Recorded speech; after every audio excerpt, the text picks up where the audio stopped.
মৰমৰ ছাত্ৰ-ছাত্ৰীসকল আজি মই তোমালোকৰ কাৰণে কেইটামান MCQ কুৱেশ্যন লৈ আহিছোঁ তো তোমালোকে এইকেইটা চাবাচোন আমাক কৈছে যে পদাৰ্থৰ কোনটো অৱস্থাৰ নিৰ্দিষ্ট আয়তন আছে কিন্তু নিৰ্দিষ্ট আকৃতি নাই হৈ গ'ল এতিয়া কঠিন পদাৰ্থত কি আছে কঠিন পদাৰ্থৰ নিৰ্দিষ্ট আয়তনো আছে নিৰ্দিষ্ট আকৃতিও আছে কঠিন পদাৰ্থৰ সেইকাৰণে এইটো নহ'ব হৈ গ'ল তো আমাক নাই বুলি কৈছে আৰু গেছত নিৰ্দিষ্ট আকৃতি নিৰ্দিষ্ট আয়তন একো নাই ঠিক সেইদৰে প্লাজমাটোতো তোমালোকৰ নিৰ্দিষ্ট আয়তন নিৰ্দিষ্ট আকৃতি একো নাথাকে তাৰপিছত যিটো লিকুইড আছে এই লিকুইডটোৰ নিৰ্দিষ্ট আয়তন থাকে কিন্তু নিৰ্দিষ্ট আকৃতি নাথাকে সেইকাৰণে আমাৰ এনসাৰ কোনটো এনসাৰ শুদ্ধ হ'ব লিকুইড যিটো অপচন আছে এইটো শুদ্ধ হ'ব কিবা ভুল পালে তোমালোকে কমেন্ট কৰি কেনে জনাই দিবা হৈ গ'ল তো লিখোতে কিবা মিস্টেক হৈ যাব পাৰে Which of the following is a pure substance? তলৰ কোনটো বিশুদ্ধ পদাৰ্থ এতিয়া তোমালোকে এই পেজটো চোৱাচোন এতিয়া আমাক কৈছে যে তলৰ কোনটো বিশুদ্ধ পদাৰ্থ প্ৰথমতে বিশুদ্ধ পদাৰ্থ কোনবিলাকক কয় সেইটো জানিব লাগিব যিবিলাক মৌল আছে মৌলবিলাক আৰু যিখিনি যৌগ আছে মৌল আৰু যৌগ হৈ গ'ল মৌল আৰু যৌগ এইবিলাকক বিশুদ্ধ পদাৰ্থ বুলি কোৱা হয় এতিয়া তোমালোকে প্ৰথমটো আছে আমাৰ কি বায়ু এতিয়া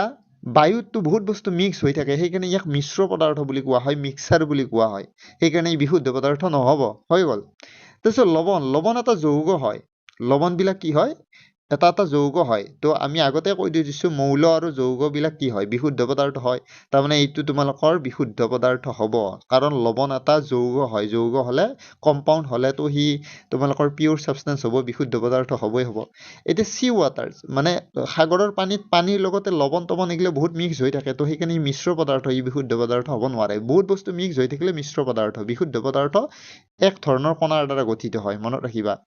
তো সেইকাৰণে ই কি হ'ব নোৱাৰে বিশুদ্ধ পদাৰ্থ হ'ব নোৱাৰে ঠিক সেইদৰে গাখীৰততো লেক্টোজ থাকে হয়নে নহয় প্ৰটিন থাকে ফেটছ থাকে বহুত বস্তু মিক্স হৈ থাকে সেইকাৰণে গাখীৰক মিশ্ৰ পদাৰ্থ বুলি কোৱা হয় সেইকাৰণে তোমালোকৰ ই কি হ'ব নোৱাৰে বিশুদ্ধ পদাৰ্থ হ'ব নোৱাৰে এতিয়া নেক্সট তোমালোকে চোৱা এতিয়া এনসাৰ কোনটো হ'ব লৱণটো হ'ব হৈ গ'ল সল্ট যিটো বি নম্বৰ অপচন আছে এতিয়া নেক্সট তোমালোকে চোৱা নম্বৰটো তলৰ কোনটো মৌলিক একক নহয় ফাণ্ডামেণ্টেল ইউনিট কোনটো নহয় বুলি সুধিছে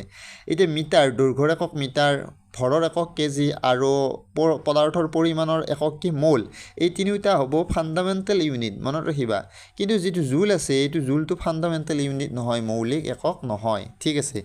এইবাৰ তোমালোকে চোৱা what is the SI unit of temperature উষ্ণতাৰ এছআই ইউনিটটো কি হয় চেলচিয়াছ নহয় চেলচিয়াছটো নহয় ফাৰেনহাইটো নহয় আৰু এইটো ৰাংকিন তো এইটো বস্তু তোমালোকৰ কি হয় এছআই ইউনিট নহয় তো টেম্পাৰেচাৰৰ মানে উষ্ণতাৰ এছআই এককটোৰ নাম কি কেলভিন তো এনেকৈ আৰু আছে তোমালোকৰ চোৱা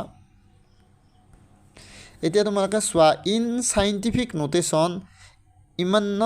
কেন বি এক্সপ্ৰেছ এছ বিজ্ঞানসন্মত লিপিত এই সংখ্যাটোক প্ৰকাশ কৰিলে কি পাম আমি তাৰমানে বিজ্ঞানসন্মত লিপিত লিখাৰ ফৰ্মুলাটো হ'ব n × 10⁻n এনৰ মান একতকৈ ডাঙৰ দহতকৈ সৰু হ'ব লাগিব আৰু এটা 10 দি পেলাই ওপৰত nটো দিব লাগিব এতিয়া কথাটো হ'ল কি ইয়াতে এই সংখ্যাটো একতকৈ বহুত সৰু হৈ আছে তো ইয়াত একতকৈ ডাঙৰ দহতকৈ সৰু কৰিব লাগিলে আমি ডেচিমেল পইণ্টটো আমি ক'ত নিব লাগিব 4 আৰু 6ৰ মাজত নিব লাগিব হৈ গ'ল নিলে এতিয়া তোমালোকে কি হ'ব চোৱা আমি কি পাই যাম তেতিয়া 4 কি পাই যাম 6 পাই যাম ঠিক আছে আমি দশমিক বিন্দুটো 4 আৰু 6ৰ মাজত নিলো এতিয়া এই সংখ্যাটো এটা একতকৈ ডাঙৰ দহতকৈ সৰু হৈ গ'ল তো ইনটু সূত্ৰটো মতে কি দিব লাগে এটা 10 দিব লাগে ঠিক আছে এতিয়া যিহেতু তুমি 4 ঘৰ দশমিক বিন্দুটো আগুৱাই লৈ গৈছা